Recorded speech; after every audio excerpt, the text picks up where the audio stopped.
إن الحمد لله نحمده ونستعينه ونستغفره ونعوذ بالله من شرور أنفسنا ومن سيئات أعمالنا من يهده الله فلا مضل له ومن يضلل فلا هادي له وأشهد أن لا إله إلا الله وحده لا شريك له وأشهد أن محمدا عبده ورسوله يا أيها الذين آمنوا اتقوا الله حق تقاته ولا تموتن إلا وأنتم مسلمون يا أيها الناس اتقوا ربكم الذي خلقكم من نفس واحدة وخلق منها زوجها وبث منهما رجالا كثيرا ونساء واتقوا الله الذي تساءلون به والأرحام إن الله كان عليكم رقيبا يا أيها الذين آمنوا اتقوا الله وقولوا قولا سديدا يصلح لكم أعمالكم ويغفر لكم ذنوبكم ومن يطع الله ورسوله فقد فاز فوزا عظيما وإن خير الكلام كلام الله وخير الهدي هدي محمد صلى الله عليه وسلم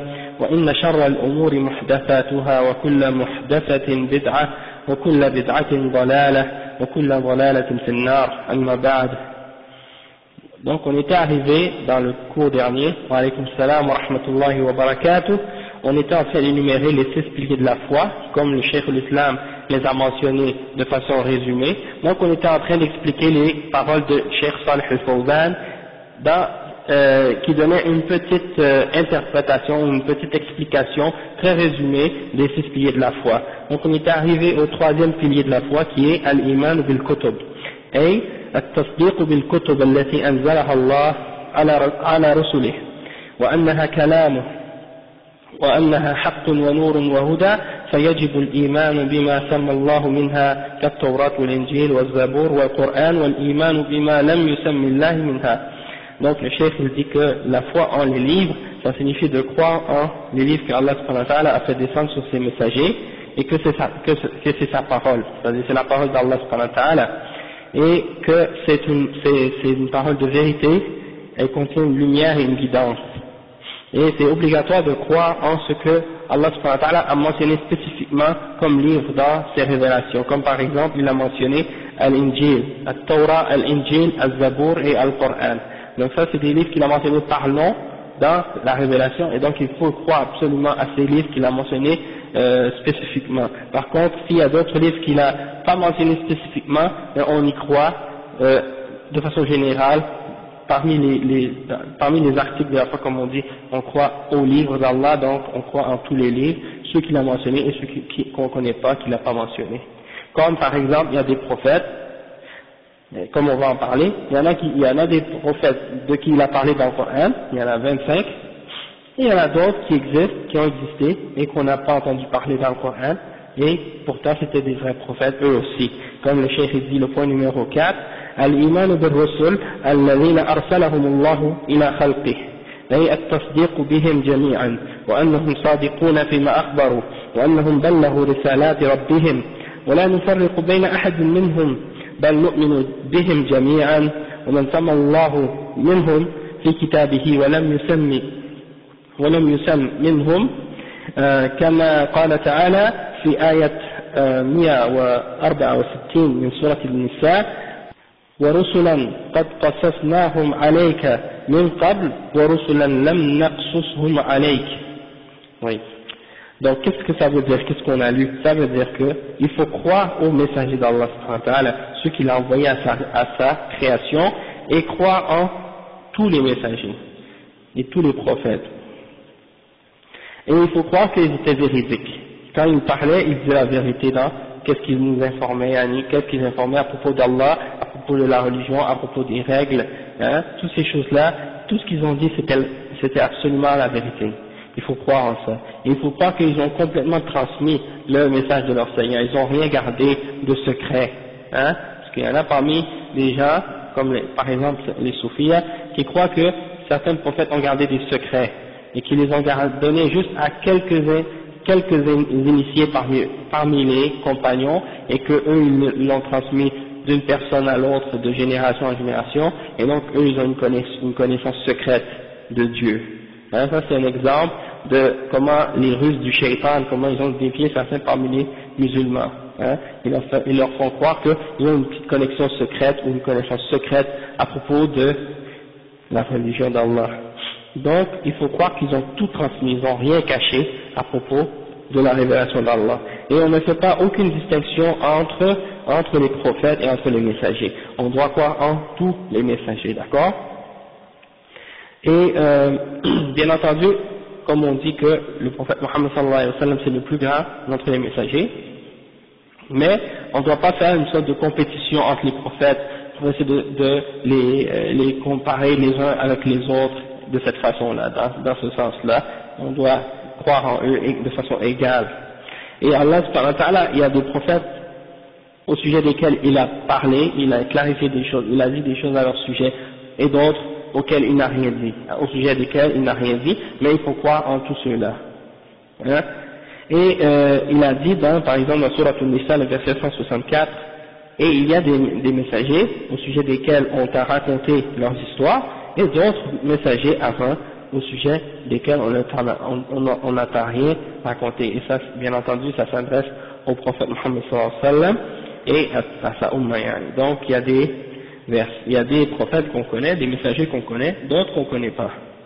Et le cheikh dit وَأَفْضَلُهُمْ أُولُو الْعَزْمِ وَهُمْ نُوحٌ وَإِبْرَاهِيمُ وَمُوسَى وَعِيسَى وَمُحَمَّدٌ عليهم الصلاة والسلام. Donc les meilleurs parmi les messagers d'Allah, ce sont Ulul Azm, hein, ceux qui détiennent, hein, oui les 5, ceux qui détiennent la fermeté, hein, et on les appelle Ulul Azm, et c'est Nuh, Ibrahim, Moussa, Isa et Muhammad. Ça c'est les 5 c'est les 5 les plus grands parmi les messagers d'Allah, ceux qu'on appelle dans le Coran Ulul Azm. Non, c'est Nuh, Ibrahim, Moussa, Isa et Muhammad sallallahu alayhi wa sallam. Ok? Et le premier messager c'est Nuh, parce qu'il a été envoyé à un peuple qui n'était pas croyant, et donc dans ce sens-là, il les a appelés à croire en Allah, donc c'est lui, c'est le premier parmi les messagers. Et Adam, bien entendu, c'était un prophète. Et le cheikh il dit par la suite ثم بقية الرسل ثم بقية الرسل ثم الأنبياء وأفضل الجميع خاتم الرسل نبينا محمد صلى الله عليه وسلم. Donc il dit puis ensuite tous les autres messagers également qui suivent sont tous des grands messagers, puis ensuite il y a les prophètes, et celui qui est meilleur que tous ces prophètes-là et tous les messagers, c'est le dernier d'entre eux, celui qui est venu terminer et sceller la prophétie, c'est le prophète Muhammad sallallahu alayhi wa sallam, notre prophète. Donc, le cheikh dit وَأَصَحُّ مَا قِيلَ فِي الْفَرْقِ بَيْنَ النَّبِيِّ وَالرَّسُولِ أَنَّ النَّبِيَّ مَنْ أُوحِيَ إِلَيْهِ بِشَرْعٍ وَلَمْ يُؤْمَرْ بِتَبْلِيغِهِ وَالرَّسُولُ مَنْ أُوحِيَ إِلَيْهِ بِشَرْعٍ وَأُمِرَ بِتَبْلِيغِهِ. Salam alaykum.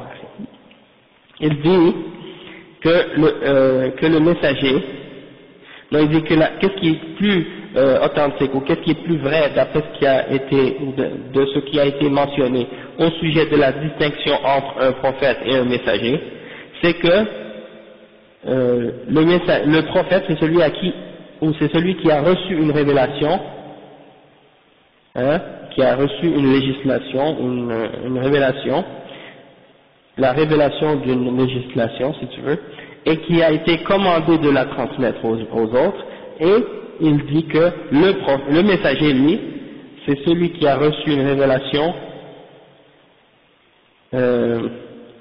et qui a été commandé ou ordonné de la transmettre. Donc, lui, selon le cheikh Al-Fawzan, qu'est-ce qu'il dit? C'est que le prophète, celui qui a reçu une révélation, mais qui n'a pas été ordonné de la transmettre, et le messager, c'est celui qui a reçu une révélation, mais qui n'a pas été ordonné, mais qui a été ordonné de la transmettre. Ouais. Et comme j'avais dit la dernière fois, j'ai écouté le dars de Cheikh Obeid al-Jabiri, et il expliquait que il répondait justement à cette définition, ou à cette distinction-là entre le prophète et le messager, la distinction entre le prophète et le messager. Et il disait que c'est pas vrai de dire qu'il y a un prophète qui a reçu une révélation, puis qu'on lui a demandé de rester dans la maison, chez lui, avec cette révélation-là. D'accord? Donc tous les prophètes, même les prophètes doivent appeler à à suivre la vérité, à suivre le tawhid, etc. Donc c'est pas, donc selon qu'est-ce que le Cheikh Obeid expliquait, cette définition-là est pas correcte. Puis en même temps, j'ai fait une petite recherche, j'ai trouvé un texte, une recherche écrite par le Mufti de l'Arabie Saoudite actuelle, je pense que c'est Cheikh Abdulaziz Al-Sheikh, si je ne me trompe pas, c'est ça son nom, ouais. Et puis il a ramené beaucoup plus d'opinions différentes au sujet de la distinction entre le prophète et le messager, puis il semblerait qu'il y a plus que deux opinions là-dessus. Sauf que d'après les opinions que j'ai entendues, que j'ai lues, d'après ce que j'ai lu, qu'est-ce que le cheikh a expliqué,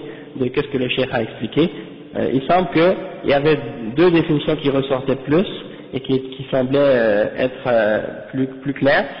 Une, c'était que le prophète, c'est celui qui est envoyé à un peuple qui est déjà croyant, à un prophète qui est venu au préalable, donc il est envoyé à un peuple croyant déjà, tandis que le messager, c'était celui qui était envoyé à un peuple non croyant, et qui devait appeler à la foi. Mais ça, c'était une des explications. Puis l'autre explication, c'est celle que je vous avais donnée la dernière fois, c'est le messager, c'est celui qui a reçu une nouvelle révélation, une nouvelle charia, puis qui est ordonné de la transmettre. Tandis que le prophète, c'est celui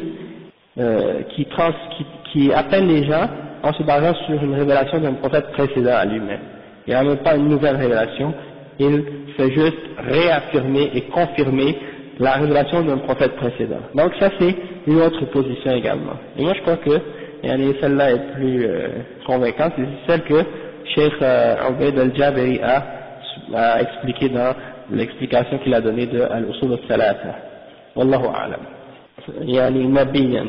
Parce qu'il n'a pas été envoyé avec une nouvelle il n'a pas été envoyé à un peuple non croyant. Ses enfants c'était tous des croyants. Puis toutes les descendants de Adam étaient tous sur le tawhid jusqu'à le peuple de Nuh. C'est uniquement à l'époque de Nuh que le shirk est apparu, puis que les gens ont commencé à prendre des intermédiaires, des intercesseurs, des statues entre eux pour adorer Allah ou pour se rapprocher à Allah. Ils prenaient ces idoles-là, donc c'est comme ça que le shirk est apparu. Donc c'est juste un point en passant, mais sachez que il y a plus de détails encore à cette question-là, mais c'était juste pour vous donner une distinction. Sauf qu'il y a une chose qu'il faut comprendre, c'est que tout messager est un prophète, mais pas tout prophète est un messager. D'accord? Donc ça c'est très important. Non,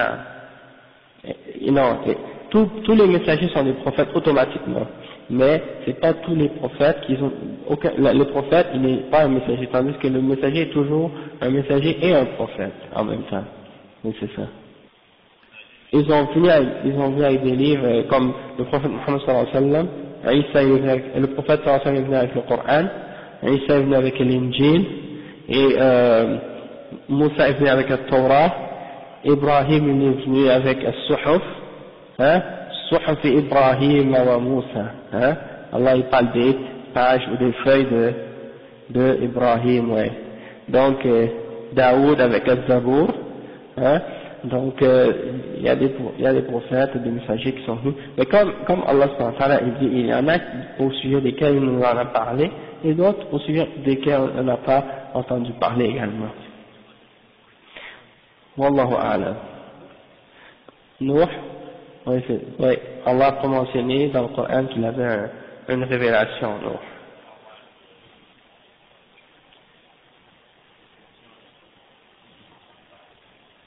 Non, Isa, il revient en tant que, il revient en tant qu'un être humain. Il va pas être un prophète, il va pas être un messager, il va pas amener une nouvelle révélation, il va juste terminer sa vie, continuer son chemin. Inch'Allah. Donc, j'ai dit al-iman bil-ba'ath. Ça c'est le 5e. La foi en la résurrection.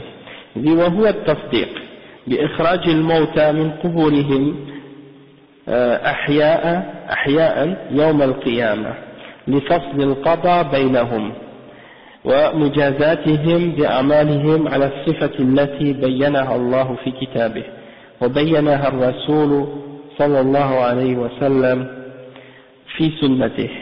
Donc le cheikh il dit que il faut croire à la résurrection, et ça implique que tu dois déclarer que tu crois en que Allah va faire sortir les morts de leur tombe et qu'il va les faire sortir vivants au jugement dernier, et qu'il va trancher entre les hommes et qu'il va juger entre eux en toute justice, et qu'il va récompenser les gens selon leurs œuvres de la façon qu'il l'a expliqué dans son livre, de la façon dont Allah subhanahu wa ta'ala l'a défini dans son livre, et de la façon que le prophète sallallahu alayhi wa sallam l'a clarifié dans la sunna.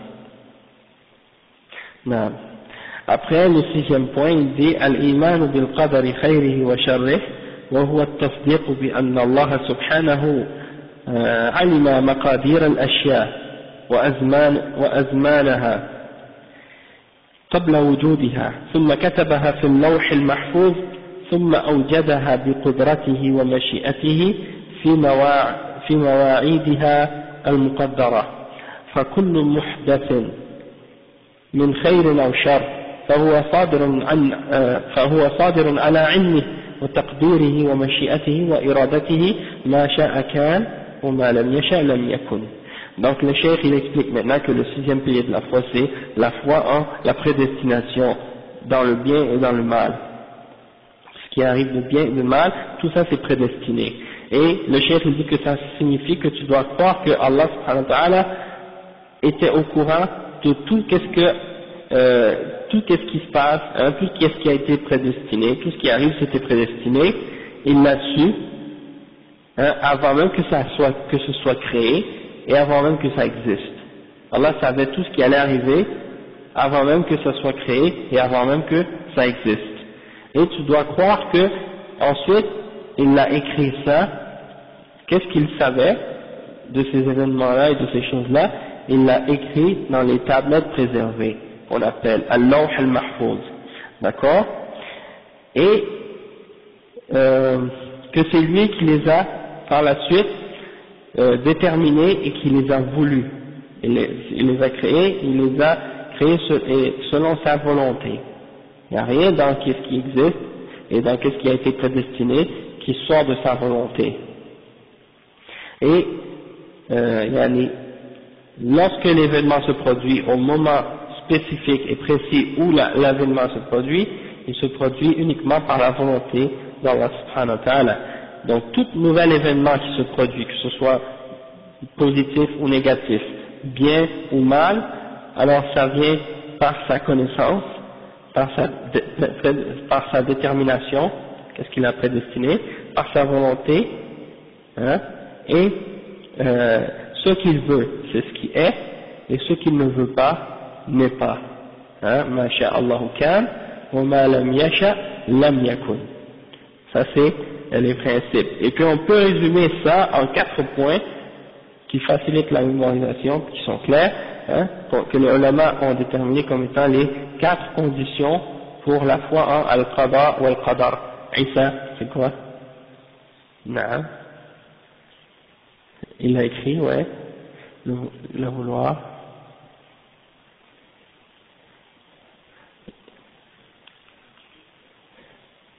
La création. Ouais, c'est ça.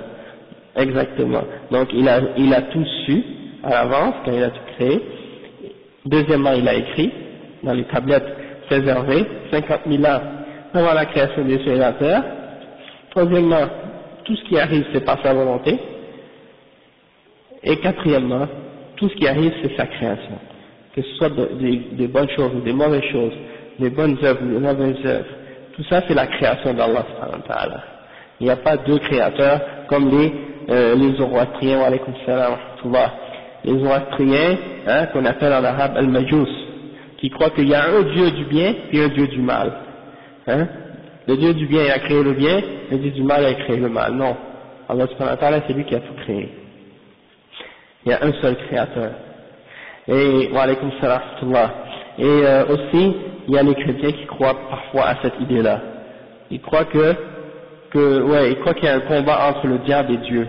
Et que le diable c'est l'opposé négatif de Dieu. Donc ça c'est une fausse conception que ces gens-là ont. Et il y a des Jéhovah aussi qui pensent à ça, que Dieu fait une guerre avec le diable dans le ciel, avec les anges, puis il y a les anges qui ils croient ni au paradis ni à l'enfer, et leur paradis disent que c'est sur terre. Donc ces gens-là, en réalité ils n'ont pas compris qui est Allah, et ils n'ont pas compris qui est le shaitan. Allah subhanahu wa ta'ala dit وَمَا قَدَرُ اللَّهَ حَقَّ قَدْرِهِ. Ils n'ont pas estimé Allah subhanahu wa ta'ala à sa juste mesure ou à son juste, selon qu'est-ce qu'il mérite réellement. Hein? Parce que Allah subhanahu wa ta'ala, il est plus grand que tout. Et Iblis, Shaitan, la'anahullah, c'est une des plus misérables parmi les créatures qu'il a créées. Hein? Si Allah voulait, en une seconde, il le fait disparaître, il n'existe plus. Mais, par sa sagesse, il a voulu lui donner un délai jusqu'au jugement dernier, et ça fait partie des tests que Allah subhanahu wa ta'ala a établis pour les êtres humains. Dans le but de les tester. Parce que si Iblis n'existait pas, si le shaitan n'existait pas, alors, dans ce cas-là, il n'y aurait pas d'épreuve pour l'être humain. Et donc, tout ça, ça fait partie du plan de la sagesse divine. Hein, et Allah subhanahu wa ta'ala, il fait ça dans un but qui est à la fin qui est bon. Donc même si, on va en revenir de toute façon à la question de Qadar, plus tard, ça fait partie des sujets dont on va traiter dans le livre du Cheikh. Donc on ne va pas s'attarder trop longtemps, mais c'est juste pour savoir ce point-là. Et on n'a pas le droit de poser la question quand on parle de la prédestination d'Allah subhanahu wa ta'ala, on n'a pas le droit de demander à Allah subhanahu wa ta'ala pourquoi tu as fait ça. Hein? Si quelqu'un, par exemple, quelqu'un est décédé dans sa famille, il n'a pas le droit de demander à Allah pourquoi tu l'as fait mourir, ou bien pourquoi tu m'as créé de telle façon, pourquoi je suis infirme, ou pourquoi je suis malade, ou pourquoi j'ai ci, ou pourquoi j'ai ça. Ça, c'est une chose qui est interdite de poser pour un mu'min, pour un croyant. D'accord? Donc ça, il faut se soumettre et croire en la sagesse infinie d'Allah subhanahu wa ta'ala.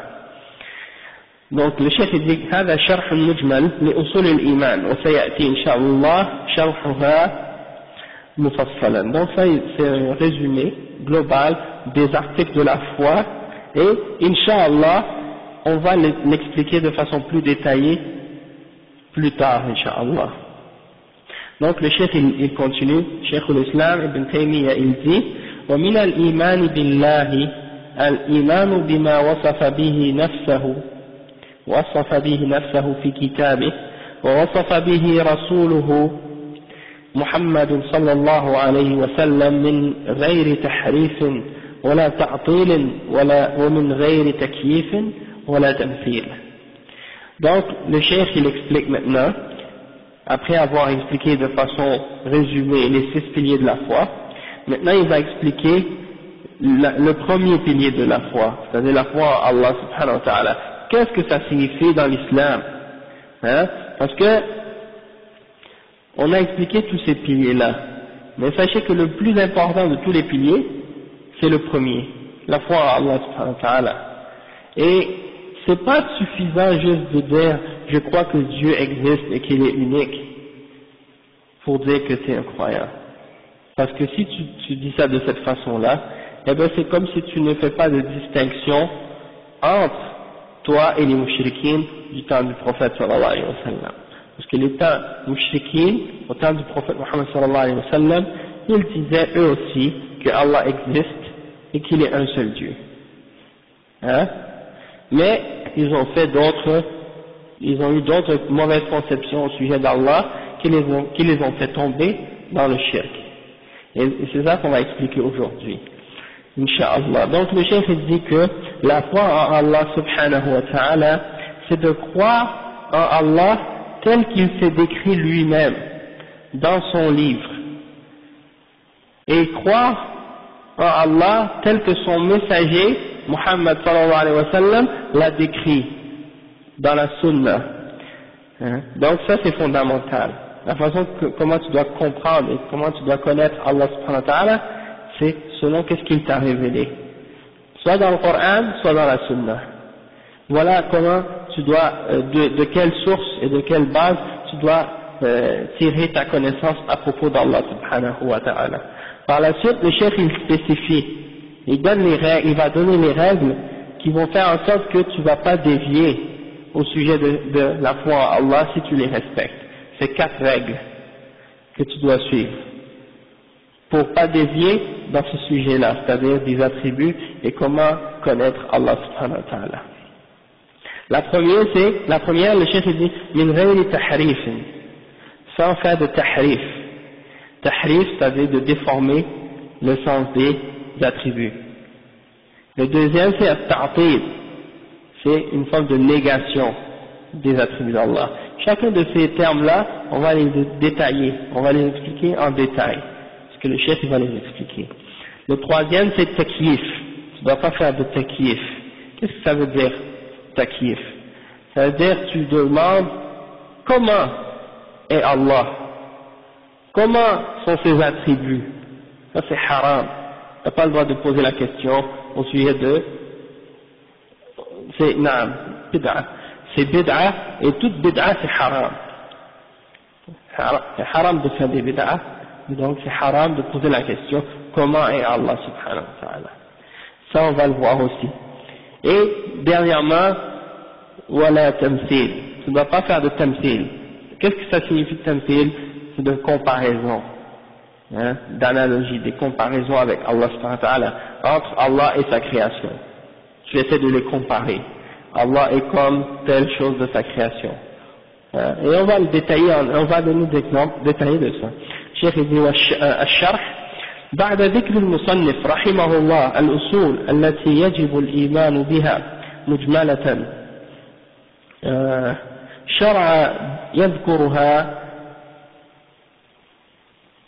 على سبيل التفصيل وبدأ بالأصل الأول وهو الإيمان بالله فذكر أنه يدخل في الإيمان بصفاته التي وصف به نفسه بها في كتابه أو وصف بها رسوله في سنته وذلك بأن نثبتها له كما جاءت في الكتاب والسنة بألفاظها ومعانيها من غير تحريف لألفاظها ولا تعطيل لمعانيها ولا تشبيه لما لها بصفات المخلوقين وأن نعتمد في إثباتها على الكتاب والسنة فقط لا نتجاوز القرآن والحديث لأنها توقيفية. Donc ça c'est un résumé de qu'est-ce qui va venir, c'est que le chef dit que l'auteur, Ibn Taymiyyah, rahimahullah, il a mentionné les bases et les fondements sur lesquels on doit, ou sur lesquels c'est obligatoire de se baser pour avoir la foi. Et il les a décrits de façon générale et maintenant il va commencer à les mentionner de façon détaillée et spécifique.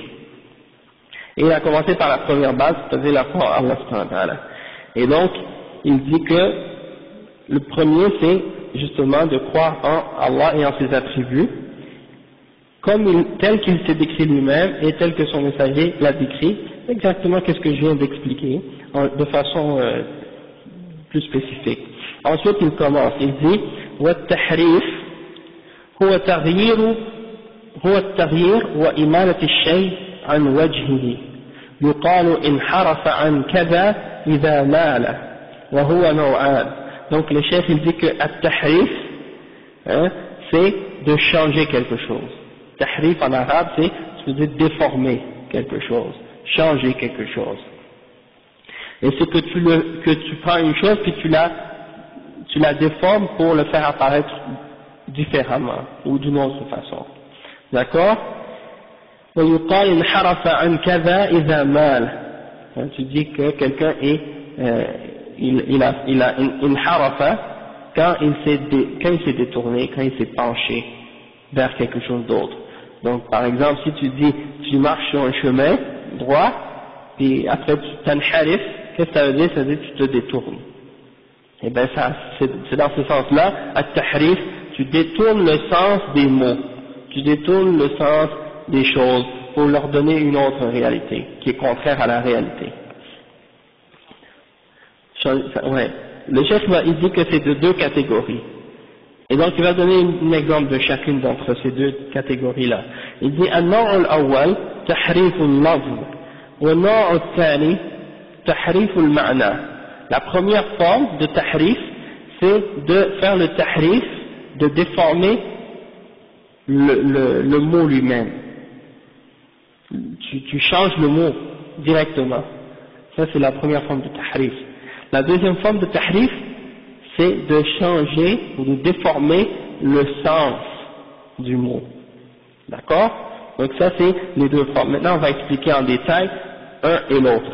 Le chef dit النوع الأول تحريف اللفظ وهو العدول به عن وجهه إلى غيرها إما بزيادة كلمة أو حرف أو نقصانه أو تغيير حركة كقول أهل الضلالة في قوله تعالى الرحمن على العرش استوى أي استولى فزادوا في الآية حرفا وكقولهم في قوله تعالى وجاء ربك أي وجاء أمر ربك فزادوا كلمة وكقولهم في قوله تعالى وكلم الله موسى تكليما بنصب لفظ الجلالة c'est-à-dire je vais l'expliquer après فغيروا الحركة الإعرابية من الرفع إلى النصب je vais l'expliquer quand je vais le dire en français,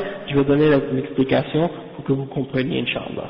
Le cheikh il dit que, donc, le tahrif du mot, le tahrif la déformation du mot, c'est de le faire sortir de son sens réel vers un autre sens, soit en rajoutant un mot, ou une lettre, ou en changeant, ou en enlevant quelque chose dans le mot. Tu rajoutes une lettre, tu enlèves une lettre, hein, ou bien tu rajoutes un mot dans le verset ou tu enlèves un mot, hein, ou bien tu changes haraka. Haraka, dans la langue arabe, vous savez qu'il y a les fatha, kasra et dhamma que tu mets à la fin de chaque mot, et selon la place du mot dans la phrase, elle a un rôle particulier. Et selon ce rôle-là, il va avoir une différente haraka. Soit que ce soit un fatha, une kasra ou un dhamma. Si c'est le sujet, il va avoir une dhamma. Si c'est l'objet, il va avoir une fatha, etc. Donc, si tu joues avec les harakat, des fois, tu peux changer tout le sens d'une phrase au complet, juste en jouant avec une fatha ou une dhamma. C'est pour ça que c'est très subtil et très dangereux, il faut faire très attention avec ces choses-là. Donc juste pour je vais vous donner un exemple après, vous allez voir. Donc le cheikh il donne un exemple, il dit, comme par exemple parmi les gens de l'égarement, il y en a qui ont pris le verset par exemple dans lequel Allah subhanahu wa ta'ala dit Ar-Rahmanu ala al-arsh istawa, de tous mes miséricordieux s'est élevé au-delà de son trône. Eux qu'est-ce qu'ils ont dit? Ils ont rajouté dans le mot istawa, ils ont rajouté une lettre, la lettre lam. Donc au lieu de dire istawa, ils disent istawla. Ils rajoutent le lam. Au lieu de dire istawa, ils disent istawla. Non, ils l'ajoutent pas réellement, mais c'est souvent entendu, c'est dans leur tafsir. Quand ils font le tafsir, quand ils font l'interprétation, ils le disent istawla. Ma'na istawa, ils disent istawla. C'est-à-dire, le mot en arabe istawa, qu'est-ce que ça signifie?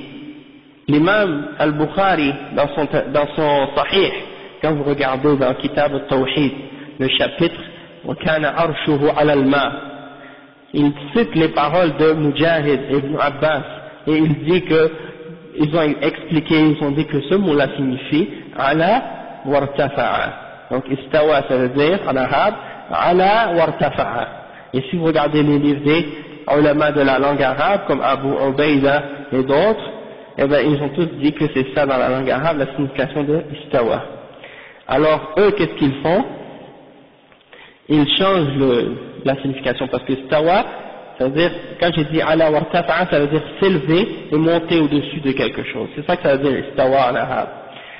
Eux, ils disent non, ça veut pas dire istawa, ça veut pas dire ala wartafa'a, ça veut dire istawla, c'est-à-dire de prendre le pouvoir de quelque chose, de conquérir quelque chose. C'est ça que ça veut dire pour eux. Ça a le sens de pouvoir et de conquête, de conquérir. Donc il a pris le pouvoir du trône. Ok? Et ça c'est une déformation du sens. Et la raison pourquoi il déforme le sens de ce verset-là, c'est parce qu'il refuse d'attribuer cet attribut-là à Allah subhanahu wa ta'ala tel qu'il se l'est décrit lui-même. Et il donne un autre sens qui selon eux est plus propice à Allah subhanahu wa ta'ala. Alors qu'en réalité, c'est contraire au sens même du mot en langue arabe, et c'est contraire aux paroles d'Allah subhanahu wa ta'ala lui-même, contraire au hadith du prophète sallallahu alayhi wa sallam, puisque lui-même il a affirmé cet attribut-là par Allah, et c'est contraire également aux paroles des salafs, et contraire à la langue arabe, donc il n'y a aucune référence, aucune preuve pour cette forme de tahrif qu'ils font. Il donne un autre exemple, le cheikh dit وَكَقَوْلِهِمْ فِي قَوْلِهِ تَعَالَى وَجَاءَ رَبُّكَ. Dans ce verset-là, eux, Allah subhanahu wa ta'ala dit et ton Seigneur vient ou viendra, et viendra ton Seigneur, hein? وَجَاءَ رَبُّكَ. Eux, ils rajoutent un mot وَجَاءَ أَمْرُ رَبِّكَ. Ils rajoutent amr, c'est-à-dire et le commandement de ton Seigneur viendra. Il rajoute ce mot-là, encore dans le tafsir. Parce qu'il refuse d'attribuer à Allah subhanahu wa ta'ala le fait qu'il va venir d'une façon qui lui convient, sans faire de ressemblance et de comparaison, et sans demander le comment. Donc ils refusent de l'affirmer, donc ils disent « Waja'a amru rabbik ». Ça c'est un autre exemple. Et le troisième exemple que le cheikh a mentionné, il dit كَقَوْلِهِمْ فِي قَوْلِهِ تَعَالَى وَكَلَّمَ اللَّهَ مُوسَى تَكْلِيمًا. Ils le lisent avec un nasb quand le verset qui dit et Allah a parlé à Moïse d'une façon claire, hein? Donc Allah il dit Allah a parlé à Moïse. وَكَلَّمَ اللَّهُ مُوسَى تَكْلِيمًا. Et le dhamma, c'est pour dire que c'est Allah qui a parlé. وَكَلَّمَ اللَّهُ مُوسَى تَكْلِيمًا. Eux, qu'est-ce qu'ils disent? وَكَلَّمَ اللَّهَ مُوسَى تَكْلِيمًا. Pour donner l'impression que c'est Moïse qui a parlé à Allah. Vous voyez comment ils ont changé le haraka? Hein? Mais il y a d'autres versets clairs dans le Coran, par exemple. وَإِذْ جَاءَ مُوسَى لِمِيقَاتِنَا فَكَلَّمَهُ رَبُّهُ. Là, ça ils peuvent pas. Ils peuvent pas le changer dans ce verset-là, parce que c'est clair, c'est direct. Hein?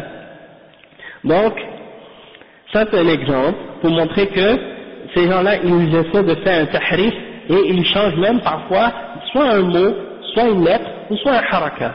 Et c'est qui les gens qui font ça?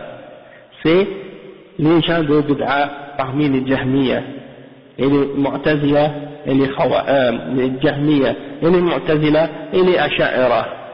Ce sont ceux qu'on appelle Al-Jahmiya. On peut les appeler Jahmiya, ou on peut les appeler Ahlul Kalam également, parce qu'ils sont tous partis de Ahlul Kalam, mais en général ce sont des gens de bid'a. Ils nient les noms et les attributs d'Allah subhanahu wa ta'ala. Ok? On va expliquer un petit peu des détails de c'est quoi ces groupes-là, c'est quoi ces sectes-là, plus en détail par la suite, Inch'Allah. Mais là c'est juste pour vous donner des exemples de tahrif. Ok? Et la deuxième forme de tahrif, c'est tahrif al-ma'na, de déformer le sens de l'attribut. Le cheikh il dit والنوع الثاني تحريف المعنى وهو العدول به عن وجهه وحقيقته وإعطاء اللفظ معنى وإعطاء اللفظ معنى لفظ آخر كقول المبتدعة إن معنى الرحمة إرادة الإنعام وإن معنى الغضب إرادة الانتقام. Ok? Donc le cheikh il dit que le tahrif ou la déformation du sens, c'est de changer ou de donner un autre sens à la réalité d'un mot. Comme si tu prends un mot, puis tu lui donnes la définition d'un autre mot. Ok? Comme par exemple, les gens de Bid'a. Quand Allah subhanahu wa ta'ala dit qu'il est Ar-Rahman, Ar-Rahim, et qu'il a l'attribut de Ar-Rahma, il est le tout miséricordieux, le très miséricordieux, et qu'il donne la miséricorde, ils refusent d'affirmer que Allah a la miséricorde. Ils disent que la miséricorde, Ar-Rahma, c'est d'avoir la volonté de faire une grâce à quelqu'un. Et ils refusent de dire que Allah subhanahu wa ta'ala yaghdab, parce qu'on dit que Allah subhanahu wa ta'ala, parmi ses attributs, c'est qu'il se met en colère contre certaines de ses créatures. Comme par exemple contre les juifs, Allah dit al-maghdubi alayhim, les juifs ce sont ceux contre qui Allah est en colère. Et wa ghadiba Allahu alayhim wa la'anahum wa a'adda lahum jahannam. Allah subhanahu wa ta'ala il dit que il est en colère contre eux, les a maudits et des choses de ce genre, et ils refusent de dire que Allah se met en colère. Donc ils font le tahrif de ça, et ils disent que la colère pour Allah, ça veut dire avoir la volonté de se venger. Iradatul intiqam. Donc tous les attributs en dehors des attributs, des 7 attributs soi-disant rationnels qu'ils affirment, ils disent que les autres, ça s'interprète par la volonté. Bon, tu vois, c'est des exemples, je vais t'expliquer. C'est que ces gens-là, ils s'enfuient d'une chose pour tomber dans la même erreur en réalité. Comme par exemple, ils disent que on peut pas appliquer on peut pas attribuer à Allah subhanahu wa ta'ala la miséricorde, parce que ils prennent la définition de la miséricorde chez les créatures, et ils disent que la miséricorde c'est d'avoir de la faiblesse, de la sympathie pour une autre créature, puis ça implique que tu as des sentiments dans ton cœur, puis des choses de ce genre. Donc si tu appliques ça à Allah, ça s'applique pas à lui, parce que tu lui attribues des attributs de la création, donc il faut le nier. D'accord? Ou bien la colère également, ils disent bon, la colère c'est quand le sang bouille dans tes veines, et donc si tu attribues ça à Allah, c'est une imperfection, parce que tu peux pas attribuer ça à Allah subhanahu wa ta'ala. Et beaucoup, les ulama, quand ils répondent à ces gens-là, ils leur disent par exemple, oui mais vous attribuez à Allah subhanahu wa ta'ala la volonté, et la volonté c'est d'avoir un penchant dans ton cœur vers une chose quelconque, et donc ça aussi, selon ce que vous dites, si vous êtes capable de nier la colère, et de nier l'amour, et de nier la miséricorde, et de nier la vue, et de nier, il nie pas la vue, mais juste pour vous donner des exemples, si vous niez ces choses-là, alors vous devez aussi nier la vue et l'ouïe, et la volonté, et tous ces autres attributs-là. Ok? Parce que je pense qu'il faut absolument que je fasse l'introduction pour vous faire comprendre un petit peu c'est qui ces gens-là, pour que vous soyez vraiment, que vous compreniez vraiment de qu'est-ce qu'on parle et de qui on parle. D'accord? Donc on va faire une petite introduction, parenthèse là, pour que vous sachiez exactement de qu'est-ce qu'on parle. Premièrement, la position du prophète Mohammed sallallahu alayhi wa sallam et des sahaba, c'est qu'ils affirment les attributs d'Allah subhanahu wa ta'ala et ses noms tels qu'ils sont dans le Coran et dans la Sunna, comme le cheikh de l'islam Ibn Taymiyyah l'a dit, sans faire de tahrif, sans faire de ta'til, sans faire de takyif, sans faire de tamthil. Ça c'est les règles, on va les expliquer. Mais il y a des gens qui sont venus par la suite, qui ont été influencés par des philosophies, comme les philosophes grecs.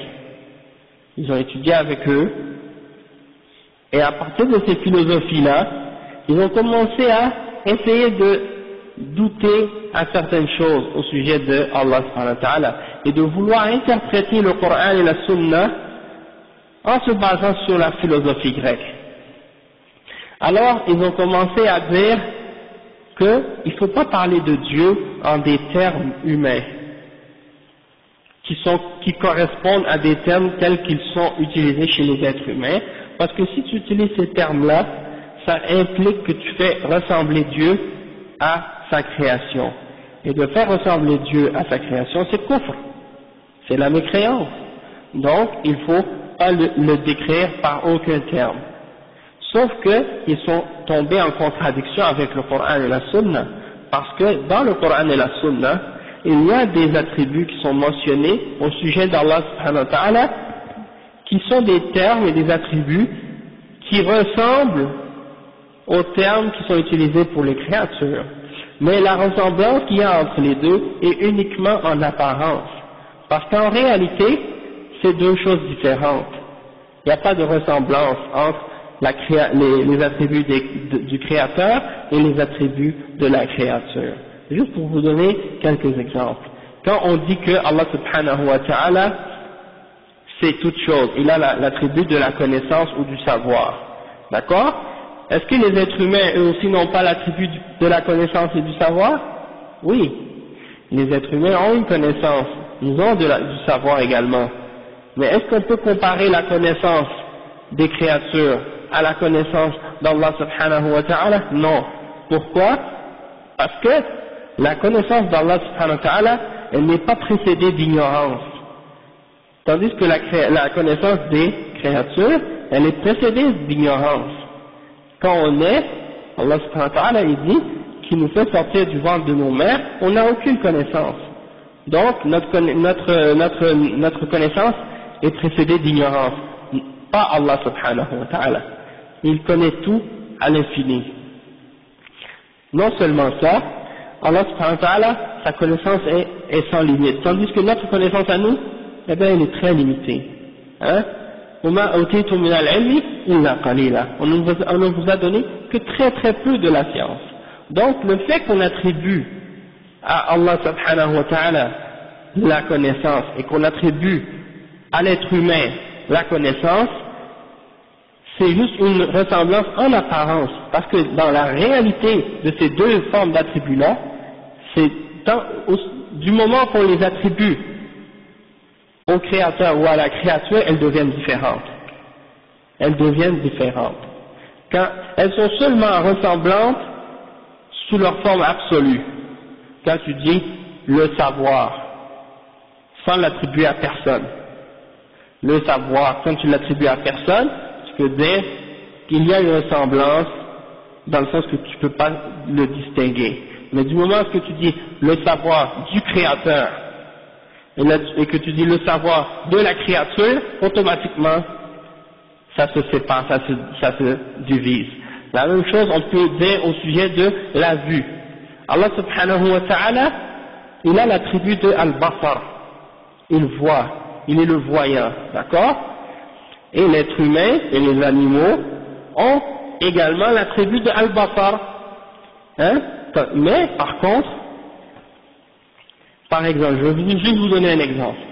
La vue de l'être humain et la vue de l'aigle, est-ce qu'on peut les comparer les deux? La vue de l'aigle est beaucoup plus perçante et précise que la vue de l'être humain. Oui, le degré de vision et la hauteur à laquelle il peut être très à une hauteur très élevée dans le ciel, et puis voir sa proie, une petite souris, sur la terre, et il la voit, il plonge et il l'attrape. L'être humain, non. Il y a d'autres animaux également qui voient des choses dans d'autres, les chauves-souris, ils envoient un sorte de une onde, et ça revient sur eux, puis ils savent à quelle distance est l'obstacle ou le mur ou des choses de ce genre, ils voient de cette façon-là. Puis il y a les oreilles qui captent comme des radars, comme le frère a dit, puis il y a d'autres animaux qui voient dans d'autres spectres de la lumière. Vous voyez, comme nous on voit dans un certain spectre, tandis que eux ils voient à d'autres niveaux, et donc ça c'est une différence même entre les créatures, même entre deux humains, on voit pas tous la même façon. Il y a êtres humains qui ont une vision qui est plus performante, plus précise. Non, barakallahu fik, il n'y a pas de problème, jazakallahu khairan. Il y a des êtres humains qui ont, comme moi, qui ont besoin de lunettes pour voir de loin, puis il y en a d'autres qui ont une bonne vue. Bon, mais ça c'est juste pour vous donner un exemple que s'il y a ces différences-là entre les êtres humains et entre les créatures, eh bien imaginez les différences qui existent entre la vue du créateur et la vue des créatures, il n'y a aucune comparaison à faire. Il n'y a aucune comparaison possible à faire entre les attributs du créateur et les attributs de la créature. Allah subhanahu wa ta'ala, sa vision est parfaite et infinie, il voit tout, hein? Donc c'est incomparable. La même chose peut être dit à propos de lui. Il y a des animaux qui entendent des sons, nous on n'est même pas capable de les entendre. Tu les vois courir, tu te demandes pourquoi.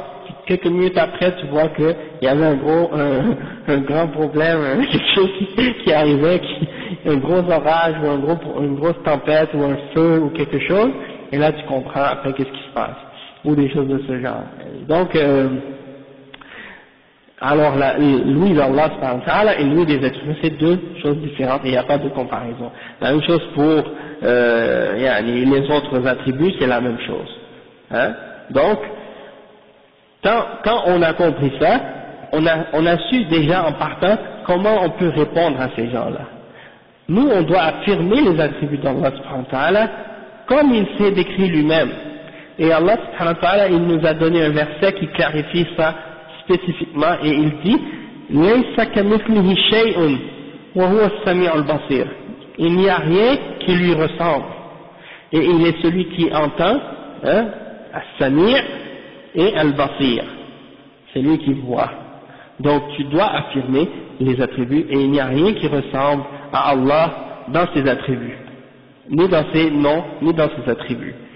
Donc, et là ça c'est clair, le musulman, le sunni, il entend les versets qui parlent d'Allah, il n'y a jamais une ressemblance dans sa tête ou une idée de ressemblance qui peut venir à son esprit, parce qu'il sait tout de suite que c'est impossible qu'il y ait une ressemblance quelconque. Je vous donne un exemple aussi encore. Une patte d'éléphant et une patte de lapin. Est-ce que c'est les deux la même patte? Il y a une différence. L'éléphant a une patte d'éléphant, le lapin a une patte de lapin. Chacun a sa patte. Hein? Donc, il ne faut pas essayer de faire des comparaisons entre la patte d'une créature puis la patte d'une autre. Si c'est le cas, des choses, ça c'est des choses qu'on connaît.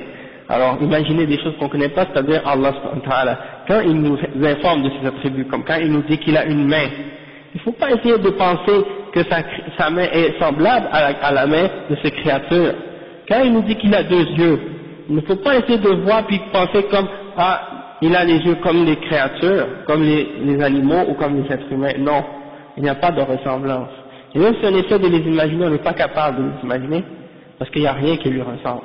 Quand il dit qu'il vient, ou quand il dit qu'il s'élève au-dessus de son trône, ou quand il dit qu'il descend au dernier des cieux, dans le dernier tiers de la nuit, pour demander qui va me demander pour que je lui réponde, il ne faut pas essayer d'imaginer comment il fait ça. Et il ne faut pas essayer d'imaginer non plus comment sont ses attributs et des choses de ce genre. Donc, une fois qu'on a compris ces principes-là, eh bien par la suite c'est très facile pour nous de comprendre comment répondre à ces gens-là qui ont été influencés par ces philosophies qui sont étrangères à l'islam et qui essaient de nier les noms et les attributs d'Allah subhanahu wa ta'ala. Attends juste un instant. Comme par exemple, là maintenant on a compris ce point-là, et puis non, c'est comme maintenant ils ont commencé à dire par exemple il faut pas attribuer ces attributs-là, il faut uniquement se baser sur la logique. C'est des gens qui prétendent vouloir se baser sur la logique, parce que les premiers qui sont apparus c'est les Jahmiya. Jahmiya, il suivait un homme qui s'appelait Jahm ibn Safwan, et à l'époque où il est apparu, il a commencé à nier que Allah subhanahu wa ta'ala parle, et à nier que Allah subhanahu wa ta'ala a pris Ibrahim comme son Khalil, et il niait des attributs et des noms d'Allah subhanahu wa ta'ala de cette façon-là. Il niait Al-Qadar, et il niait beaucoup d'autres principes fondamentaux de la religion de l'islam. d'accord, et lui il avait appris d'un homme qui s'appelait Ja'd ibn Dirham. En fait le vrai instigateur de cette bid'a c'était Al-Ja'd ibn Dirham, et Al-Jahm ibn Safwan c'est lui qui l'a propagé cette idée-là, cette secte. Alors les gens les ont appelés Jahmiya. Ensuite sont apparus Al-Mu'tazila, et Al-Mu'tazila sont un peu différents des Jahmiya, parce que les Jahmiya ils niaient et les noms et les attributs d'Allah en entier. Ils disaient on croit seulement en une existence indéfinie, un être suprême qui existe, une force quelconque, mais on ne dit pas qu'il a des attributs et on la qualifie pas, on lui donne aucun attribut. Un peu comparable, leur croyance est un petit peu comparable à la croyance du Dieu des scientifiques aujourd'hui, ou le Dieu des déistes de la période des Lumières, comme Voltaire, puis ces autres kuffars là. Alaykoum salam wa rahmatullah. C'est-à-dire un Dieu qui n'a pas d'attribut, il n'a pas de volonté, il n'aime pas, ne déteste pas, il n'a pas envoyé de livre, il n'a pas envoyé de prophète, il n'a pas envoyé de messager, hein, il ne voit pas, il n'entend pas, il ne parle pas.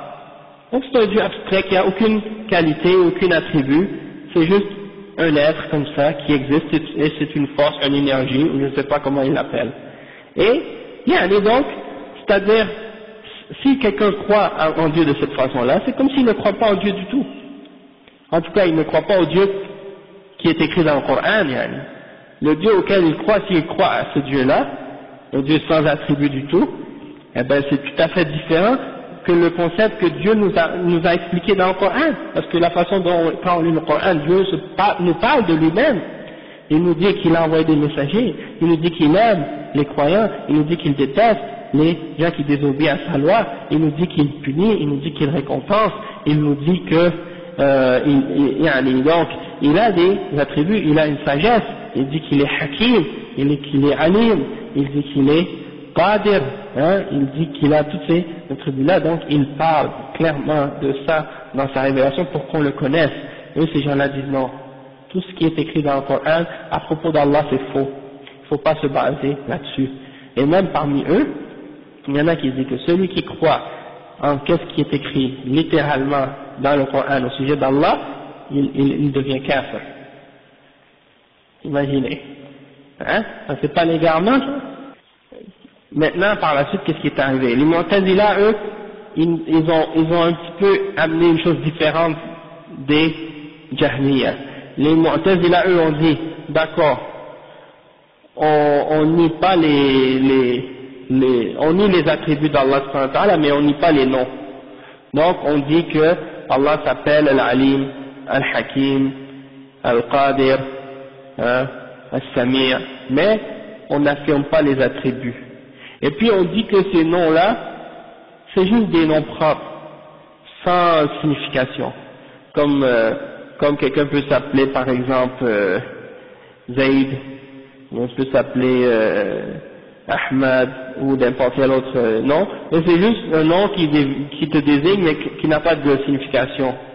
C'est des noms comme ça, sans savoir. Pourquoi? Parce que dans les noms d'Allah subhanahu wa ta'ala, la signification de ces noms-là, c'est des attributs. Quand tu dis que Allah est Al-Alim, ça veut dire qu'il a le ilm, qui est celui qui possède le ilm. Eux, ils disent, il est Alim bidun ilm. Il est Alim, il est savant, le savant, mais il n'a pas de science. Il n'a pas de savoir. Il est Hakim bidun hikma. Il est Hakim, mais il n'a pas de hikma. Il est Basir bidun basar. Donc c'est ça, donc ils affirment le nom mais ils nient la signification, ils nient l'attribut. D'accord? Mais les ulama de Ahl Sunnah wal Jama'a, ils ont tous déclaré que les Jahmiya sont des kuffars. Ils ont tous déclaré que les Jahmiya sont des kuffars. En ce qui concerne les Mu'tazila, ils n'ont pas dit que ce sont des kuffars, parce qu'ils ont dit ces gens-là, ils affirment les noms. Et l'affirmation des noms implique l'affirmation des attributs. Donc, dans ce sens-là, ils ne les ont pas déclarés complètement kuffars ou en dehors de l'islam. Wa alaykum salam wa rahmatullah. Mais par la suite est venu un autre groupe, parmi des gens qu'on appelle Ahlul Kalam. Et ces gens-là, qu'est-ce qu'ils ont fait? Ils ont essayé de chercher un chemin intermédiaire, un chemin qui satisfait, soi-disant, les gens de Ahlus Sunnah, et un chemin qui est en même temps qui satisfait les gens de Bid'ah. Hein? Donc, qu'est-ce qu'ils ont fait? Ils ont inventé une voie intermédiaire de leur propre tête pour essayer de corriger cette Bid'ah. Et comme les ulama ont dit, ils ont essayé de réfuter une Bid'ah par une Bid'ah. Et ces gens-là, c'est qui? C'est Al-Asha'ira ou Al-Maturidiyya. Ça c'est deux parmi ces groupes-là qui font partie de ces gens de Bid'ah qui ont dévié au sujet des noms et des attributs d'Allah subhanahu wa ta'ala. Donc, qu'est-ce qu'ils ont fait? Ils ont attribué à Allah subhanahu wa ta'ala, ils ont dit on va pas nier les noms, on affirme les noms. Puis les attributs, on va affirmer uniquement celles qui peuvent être prouvées par la raison. Pour être capable d'argumenter avec les Mu'tazila, il faut utiliser la logique, parce que eux ils croient pas au texte. Ils se réfèrent pas au hadith. Et ils ne se basent pas directement sur le Coran comme étant une preuve directe. Donc on va se baser avec eux sur la logique. Donc on va affirmer juste des attributs qui peuvent être supportés par la logique selon eux. Donc ils ont dit on va affirmer 7. Al-Hayat, la vie, Al-Ilm, la connaissance, Al-Qudra, la capacité, Al-Hikmah, la sagesse, Al-Sam', l'ouïe, Al-Basar, la vue, et Al-Kalam, la parole. Ouais. Mais la parole d'Allah, il dit que c'est pas le mot qui est la parole d'Allah, c'est uniquement la signification. Comme dans le Coran, quand il parle du Coran, il dit c'est pas les mots dans le Coran qui sont la parole d'Allah, c'est la signification de ces mots-là qui est réellement la parole d'Allah. Mais les mots qu'on récite, nous, ça c'est créé. C'est juste le sens qui n'est pas créé. En tout cas, on va revenir là-dessus plus tard. Ça c'est un exemple comment ils ont dévié. Donc c'est des gens qui ont essayé de suivre une voie intermédiaire. Et une des raisons pourquoi ils ont suivi cette voie intermédiaire et qu'ils ont dévié dans ça, c'est parce que, à cause, premièrement, comme Cheikh al-Islam ibn Taymiyyah a expliqué, c'est qu'ils avaient une connaissance faible au sujet des hadiths et des athars des salafs au sujet de la croyance en Allah subhanahu wa ta'ala. Donc ça c'était une des premières bases ou des premières raisons pour lesquelles ils ont dévié. Ok? Parce que le fondateur de ce groupe-là s'appelle Abu al-Hassan al-Ash'ari. Et lui, Abu al-Hassan al-Ash'ari, il a été 40 ans dans la secte des Mu'tazila.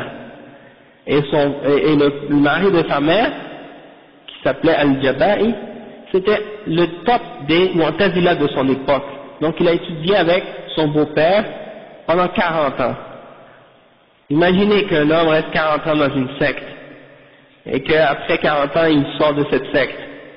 Et même s'il comprend qu'il y a des idées fausses dans cette secte-là, qu'il veut revenir à la vérité, c'est certain qu'il va y avoir encore quelques petites notions, quelques petites séquelles qui restent encore dans sa tête.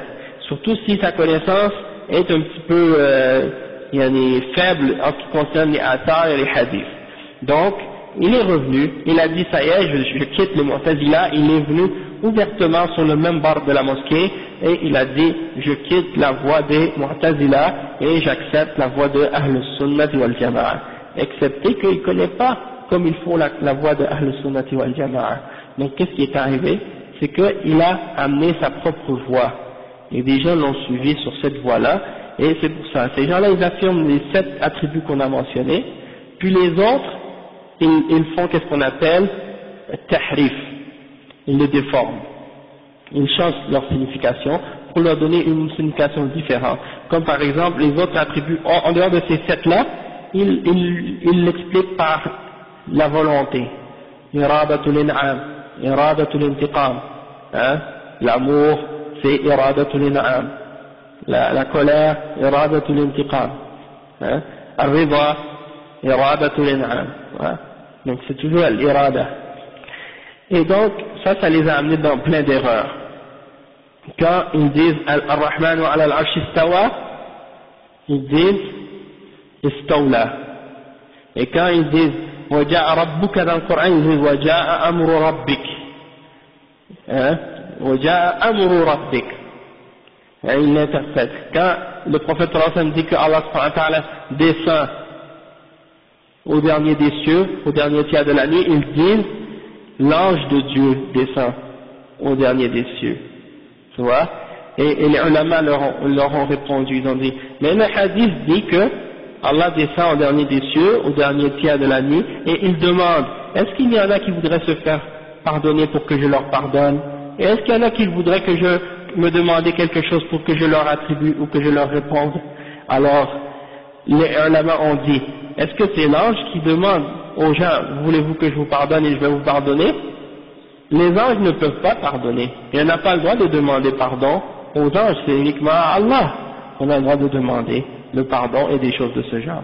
Donc de faire ce genre de tahrif, c'est haram. D'accord?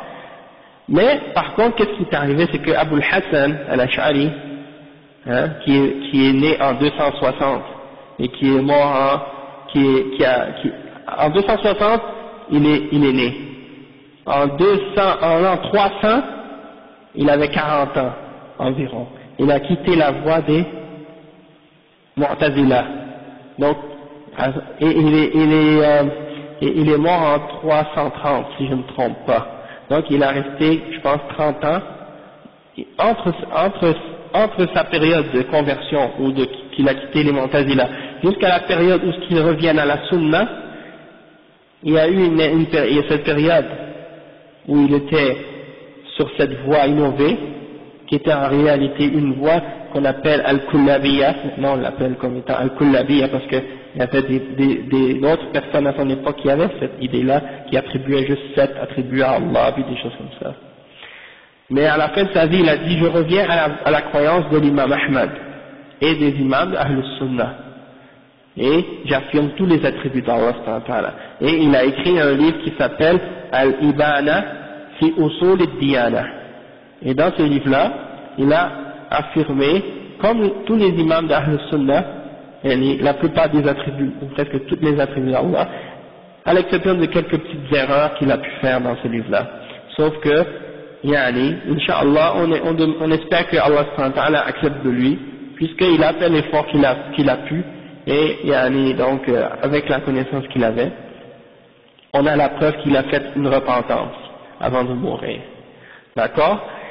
Et donc il est revenu à la voie de Ahl Sunnah wal Jama'a. Par contre, les gens aujourd'hui, dans le monde musulman, qui suivent ou qui prétendent suivre Abu al-Hassan al-Ash'ari, eh bien, ils ne suivent pas la dernière position de l'imam Abu al-Hassan. Ils suivent la période intermédiaire, la période où il niait des attributs et il en affirmait d'autres, pas en accord avec la voie des salaf salih. Maintenant, si vous voyez les Ahbash, vous les connaissez, ces gens-là, ils prétendent être Ahl Sunnati wal Jama'a, alors qu'ils sont en contradiction avec Ahl Sunnati wal Jama'a. Et donc aujourd'hui, si vous leur parlez, ils disent Ahl Sunnati wal Jama'a sont deux groupes, Al-Maturidiyya et Al-Ash'ariyya. C'est ces deux groupes-là, selon eux, qui sont Ahl Sunnati wal Jama'a. Al-Maturidiyya. C'est un autre groupe, un autre imam qui vivait dans la région plus éloignée vers l'est, et qui avait à peu près les mêmes bases philosophiques et idéologiques que Abu al-Hassan al-Ash'ari de cette époque-là. Mais ils disent que ces deux-là, c'est Ahl Sunnati wal Jama'a. Les ulama ont dit, mais comment vous pourrez être Ahl Sunnati wal Jama'a alors que vous avez des différences entre vous? C'est pour ça que les ulama ont dit, les seuls qui sont vraiment Ahl Sunnati wal Jama'a aujourd'hui, et depuis toujours, même depuis le temps du prophète sallallahu alayhi wa sallam, c'est uniquement les salafiyoun, ceux qui suivent les salaf salih, c'est-à-dire la voie des sahaba et ceux qui les ont suivis. Et de croire en Allah subhanahu wa ta'ala tel que les sahaba ont cru en Allah subhanahu wa ta'ala, sans ajouter, sans enlever quoi que ce soit. D'accord? Maintenant, je pense que ça vous donne une bonne introduction à ce sujet-là. Par contre, il y a un petit point que je dois mentionner au sujet du mot tahrif. Parce qu'on a expliqué que ces gens-là font ce qu'on appelle un tahrif. D'accord? Mais ils sont rusés, dans le sens qu'ils ne sont pas bêtes pour venir aux musulmans puis dire, nous on fait le tahrif. Parce que s'ils font ça, tout le monde va savoir que les gens qui appellent à l'égarement. Donc, ils utilisent un autre mot. Au lieu d'utiliser tahrif, ils utilisent un mot qui est accepté par les musulmans, qui a une bonne signification, et c'est le mot ta'wil. Ta'wil. Ok? Et le mot ta'wil, dans la langue arabe, ça veut dire la même chose que tafsir. Tafsir, d'accord? Tafsir, c'est-à-dire l'explication ou l'interprétation. D'accord? Sauf que, en réalité, qu'est-ce qu'ils veulent dire, eux? C'est le tahrif, la déformation, pas le ta'wil. Et l'imam Ibn al-Qayyim al-Jawziyya, il a dit dans son livre As-Sawa'iq al-Mursala, il a dit فَنَحْنُ لَا نُنْكِرُ التَّأْوِيلِ بل حقيقة العلم هو التأويل والراسخون في العلم هم أهل التأويل ولكن أي التأويلين فنحن أسعد بتأويل التفسير من غيرنا وغيرنا أشقى بتأويل التحريف منا. Donc c'est ça que l'imam Ibn al-Qayyim a dit. Il dit, nous on ne rejette pas le ta'wil. Il dit, en fait, la réalité c'est que le ilm, la science, c'est de connaître comment, ou bien de connaître le ta'wil, de connaître la réalité du ta'wil, c'est-à-dire de connaître l'interprétation des choses et la bonne explication des choses. C'est ça le ilm. Donc on ne rejette pas le ta'wil. Eux ils disent, vous rejetez le ta'wil. Non, on ne rejette pas le ta'wil. Le cheikh il dit, Ar-Rasikhuna fil ilm, les gens qui sont profondément ancrés dans la science, ce sont les gens du ta'wil, ce sont les gens qui connaissent le ta'wil. Mais lequel des deux ta'wil, lequel des deux formes de ta'wil? Est-ce que c'est la forme de ta'wil qui est le tafsir, ou bien c'est le ta'wil qui est en réalité un tahrif? Tu prends un mot, tu le fais sortir de sa réalité ou de son sens réel. Hein? Donc, le ta'wil c'est quoi? C'est quoi le tafsir dans la langue, dans l'islam, quand les ulama font le tafsir, c'est quoi? Hein? Si vous retournez par exemple au livre de l'imam al-Tabari, il a un livre de tafsir, et quand il donne l'interprétation d'un verset, il dit قال أهل التأويل قال أهل التأويل كذا في هذه الآية. Ils vont dire les gens du ta'wil ont dit au sujet de ce verset ce qui suit. Et là il mentionne les différents tafsirs que les salafs ont donnés. Maintenant, vous allez voir par exemple un imam de Ahl Sunnah, Ibn Qutayba, qui a écrit un livre, ça c'est un des salafs, qui vivait à la période de l'imam Ahmed. Eh ben, un des livres qu'il a écrit, c'est Mukhtalifu Ta'wil al-Hadith. Ça c'est le titre de son livre. Les différentes interprétations du hadith. Donc le terme ta'wil, il était utilisé par les imams d'Ahl Sunnah et par les ulama des salafs. Naam, ils étaient utilisés au temps de l'imam al-Tabari, au temps de l'imam Ahmad, Ibn Qutayba. Ils utilisaient ces termes ta'wil, c'était accepté. Le problème, c'est quoi? C'est que ça n'a pas du tout, la façon dont ces imams-là utilisaient le terme ta'wil, c'est pas du tout de la même façon que les gens, que ces gens-là de Bid'a l'ont utilisé eux.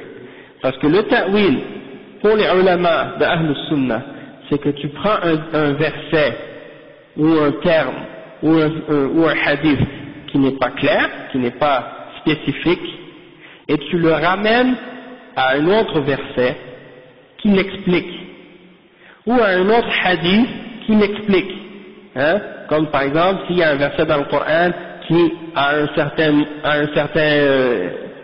certain endroit il n'a pas été clarifié, ce verset là il a été mentionné mais il n'est pas clair, tu retournes à un autre endroit dans le Coran et tu trouves que la chose dont Allah a parlé d'une façon générale dans un endroit particulier, il a été expliqué en détail dans un autre verset. Donc, ça c'est, les ulama, eux, ils connaissent le Coran, ils connaissent la Sunna, ils savent comment ramener un verset à un autre pour le rendre clair. Ou parfois même, il y a un verset dans le Coran qui n'est pas clair, et tu retournes au hadith et tu vois que le prophète sallallahu alayhi wa sallam, il l'explique clairement dans la Sunna. Donc, c'est ça la façon des ulama d'expliquer le Coran. Ils ramènent le Coran, ils interprètent le Coran par le Coran. Ou bien ils expliquent le Coran par la Sunna. Ou bien ils expliquent le Coran par les paroles des Sahaba, parce que les Sahaba ont pris leur connaissance directement du prophète Muhammad sallallahu alayhi wa sallam. Et ils ont témoigné, ils ont été témoins de la révélation. Et ils ont vu l'application directe de l'islam devant leurs yeux. Donc, ils savent, ils connaissent l'explication, ils connaissent les raisons de chaque révélation, de chaque verset. Donc, eux, ils ont une connaissance de l'interprétation des versets. Puis, par la suite même, les élèves des Sahaba qui ont étudié avec eux, eux aussi connaissent l'interprétation. Et si on ne trouve pas, on peut aussi se référer à la langue arabe classique du temps du prophète sallallahu alayhi wa sallam pour connaître le langage arabe de l'époque, qu'est-ce que les mots signifiaient à cette époque-là. Et ça aussi c'est une référence. Donc, ça c'est la façon dont les ulama font le ta'wil, ça c'est le vrai ta'wil. Mais qu'est-ce que font les gens de bid'a, qu'est-ce qu'ils font et qu'ils appellent ta'wil en réalité? C'est pas le ta'wil, c'est tahrif. Ils prennent un mot, ils ne retournent même pas au Coran, ni à la Sunna, ils ne retournent même pas à la langue arabe classique, et ils donnent leur propre interprétation, en se basant sur des règles, soi-disant rationnelles, qu'ils ont établies d'eux-mêmes, de leur propre tête. Et ils disent, voilà la voie, voilà le droit chemin. Ça c'est l'égarement. Et ils disent, comme j'ai dit tout à l'heure, que si quelqu'un prend les textes du Coran littéralement, il devient kafir. Imaginez, si quelqu'un peut même plus prendre la guidance de la parole d'Allah subhanahu wa ta'ala directement, et qu'il devient kafir en lisant la parole d'Allah, alors subhanallah, imaginez, d'où va venir la guidance par la suite, hein? Donc c'est pour ça que les ulama ils ont expliqué, il faut savoir, il faut être au courant de ce petit jeu de mots qu'ils utilisent pour tromper les gens. Le ta'wil, la différence entre le tahrif et le ta'wil. Le vrai ta'wil. D'accord? Donc maintenant on a expliqué le mot tahrif. Maintenant on va expliquer la deuxième règle, le deuxième terme. Ah oui, c'est vrai ça. Oui.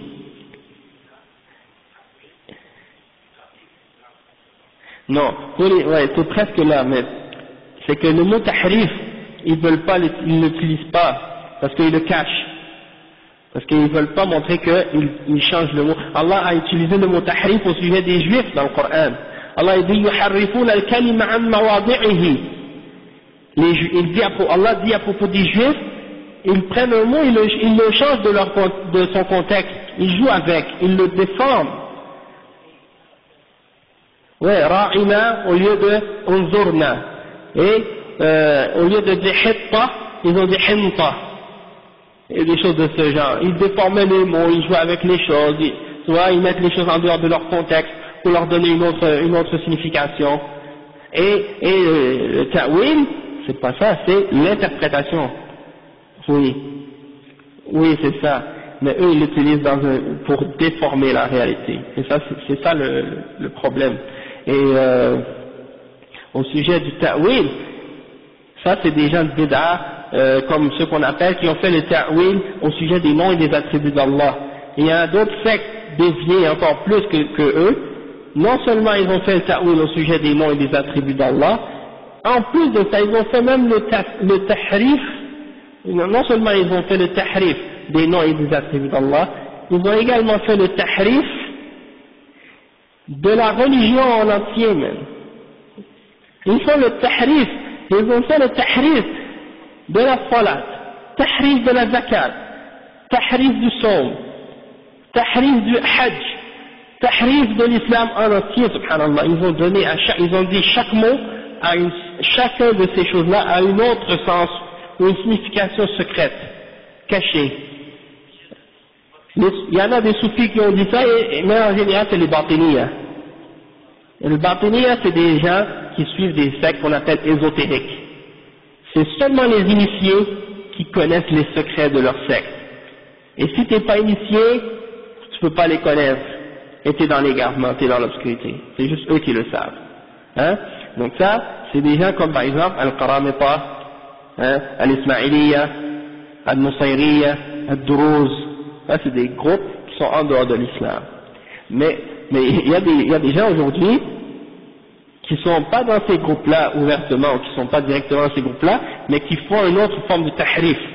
Ils prennent un système des kuffars que les kuffars ont inventé dans les derniers siècles, 1700, 1800, 1900, et ils essaient de l'adapter et de le rendre islamique. Hein? Comme le socialisme, ils essaient de faire un socialisme islamique. Le communisme, ils essaient de faire un communisme islamique. La démocratie, ils essaient de faire la démocratie islamique. Les droits de l'homme, ils essaient de faire des droits de l'homme islamiques. Donc, si ils prennent ces principes-là que les kuffars ont inventés, puis là ils regardent le Coran et la Sunna. Toute chose qu'ils trouvent dans le Coran et dans la Sunna qui est en contradiction avec ces principes-là que les kuffars ont inventés, ils vont dire bon, soit on le nie, ou soit on fait le tahrif. On va le déformer, puis on va lui donner une autre signification pour que ça concorde avec ce que eux ont dit. Et ça c'est une autre forme également de tahrif. Et hier j'étais allé à un khutbah dans une mosquée MCQ, et c'est une mosquée connue comme étant une mosquée avec des gens de Bid'a. Hein?